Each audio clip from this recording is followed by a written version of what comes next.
Welcome back. Today we are going to look at how to calculate Bellows extension factor when you're using large format and even some medium format cameras.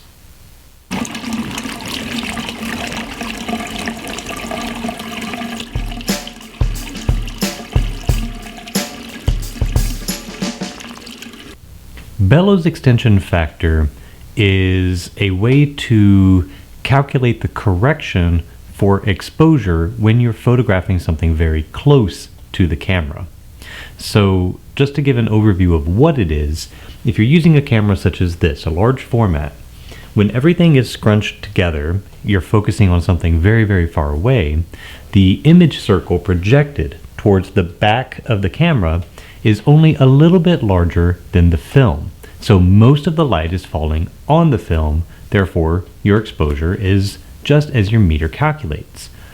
But as the object you're photographing gets closer to the camera, the front of the camera, the lens, will move further away from the back. Now it doesn't matter whether you move the back or the front, but you will have to move the lens further away. When you do that, the circle projected by the lens gets bigger when it gets to the back of the camera. Therefore, the film is taking a smaller portion of the light that's projected towards the back. Because you're using a smaller portion, the exposure is less. That means you need to compensate so that you don't have underexposed negatives. So let me talk about how we calculate and then how we apply that calculation to get a correct exposure. First things first, we are going to be using what's called the Bellows extension factor equation. It's math. You're going to have to do some math. Fortunately, this isn't school. You can use a calculator. So just grab your phone, put the calculator app on, and we're ready to go. The equation is very simple. It is the Bellows extension squared divided by the focal length of the lens squared. It's that simple. It's going to give you a number. That number is your factor. You apply the factor to your exposure, and there you go. Easy, right? So those of you that have been doing this for a while, I know you're probably ready to tune out. You might just pick up a different way of applying this, or maybe calculating than you had before. So stay tuned and see. For those of you that are new, I'm going to try to make this a little bit more simple than what it sounds like at first blush. So first thing you're going to do is you need to measure the extension. So once you have the camera focused on your object, you need to measure the distance between the lens and the film. You don't have to be precise. General is okay. So get a measuring tape. One that's metric is preferable because most lenses are metric on their focal length. If you're using an old American style like a Gertz Dagor, then you may want to go ahead and use a measuring stick or measuring tape that's in inches because your lens focal length is written in inches. But for most lenses, particularly those from Japan and Germany, it's going to be metric. So this measuring tape from IKEA has both inch and metric. So you just need a rough calculation.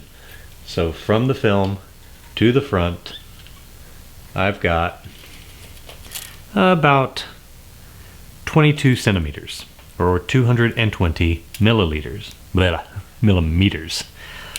My lens is 150. Nope, take that back. 135 millimeters. So let's grab the calculator, and it is going to be 220 times 220, and that gives us 48,400. Keep a note of that. We're going to divide that by 135 times 135, 18,225. And we get a number of 2.655. We can round that up to 2.7 or 3. We can just make that 3. Once we have that factor, and rounding up to 3 is okay, 2.7 will work as well. You then need to apply that to your exposure. So if we have our light meter, and we take a reading. Now, I'm pointing it towards the light simply because it's brighter. Normally with an incident meter, I'd point it towards the camera, but this isn't about metering technique, it's about exposure compensation. So let's just get a reading. And if I set it to the right mode, there we go. Okay, we get, for an ISO of 100, a quarter of a second at f8 and 2/3. 2.7 being a factor means we need 2.7 times the amount of light. That's not 2 stops or 2.7 stops. No, 2 times the amount of light is 1 stop. 4 times the amount of light is 2 stops, because every stop doubles the amount of light. So if we round the 2.7 up to 3, then we have 1.5 stops. The 2.7, that's very close, maybe 1.33 stop more than our original setting. So since my original setting is a quarter of a second at 8 2/3, then I could open my aperture up by 1 1/3 stop more. So instead of, here's my aperture, 8 2/3, I can make it 1 stop, 1 1/3 stop, meaning it'd be 5.6 2/3, and then 1 more third, 5.6 1/3, and still a quarter of a second. That would work. Or 1.5 stops. If I put that back to the original, 8 2/3, then I could do 1.5 stops or 1 1/3 stop. I could make my shutter speed a stop slower, and then aperture a third of a stop more open. That would do it as well. What I like to do is actually take the factor and divide my ISO by that factor. So in this case, I am using 100 speed film. So I'm going to take 100 divided by 2.7, and I'm going to use an ISO as close to 32 as I can get. Well, 37, as close to 37. So going to lower my ISO, 40 and 32. You know what? 40 sounds closer to 37. So I'm going to remeter at ISO 40. And I get quarter of a second at 5.6 1/3, which is where I ended up in the first place. But I don't have to try to guess how many stops or anything like that. I can just quickly set my ISO to the new setting and move from there. Not everybody likes to work that way.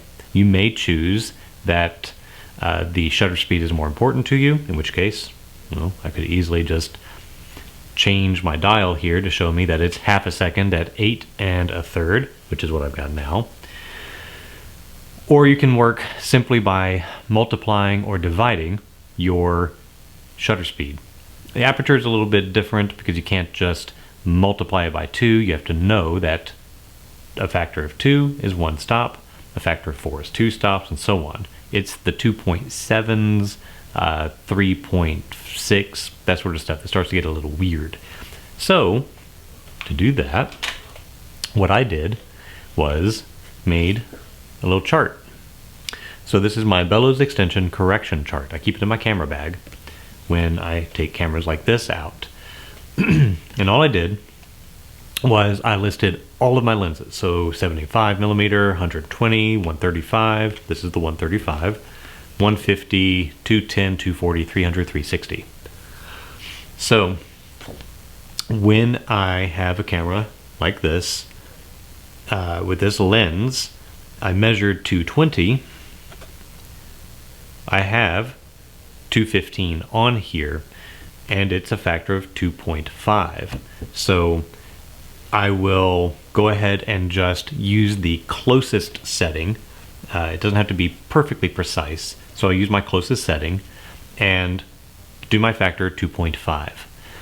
I could go through, tweak it just a hair if I felt I needed to, and go from there. The way that I calculated this was worked the equation backwards. So I knew what factor I wanted. I wanted a factor for every third of a stop. So I have 1.3, 1.6, 2, 2.5, 3, and 4. So using that factor and knowing the focal length, I figured out what extension I would measure for each of those factors. So I knew that if I was going to get a factor of 2 with the 135mm lens, then I would need to have a Bellows extension of 190mm. So I can make the chart. That way when I measure, if I'm very close to 190 with this particular lens, then I know I'm in a factor of 2. I don't have to do the calculation. I've already got it worked out for me on a quick cheat sheet. So this is a very easy thing to make. I just printed it off on my computer, laminated it so that if I'm out in the rain, it doesn't get damaged, and I just leave it in my bag. And it's nice and easy. So I can just do some quick calculations. If I find myself in between any of these, then I can just use my best judgment and experience as to whether I want to round up or down, depending on the particular setting or the scene that I'm photographing.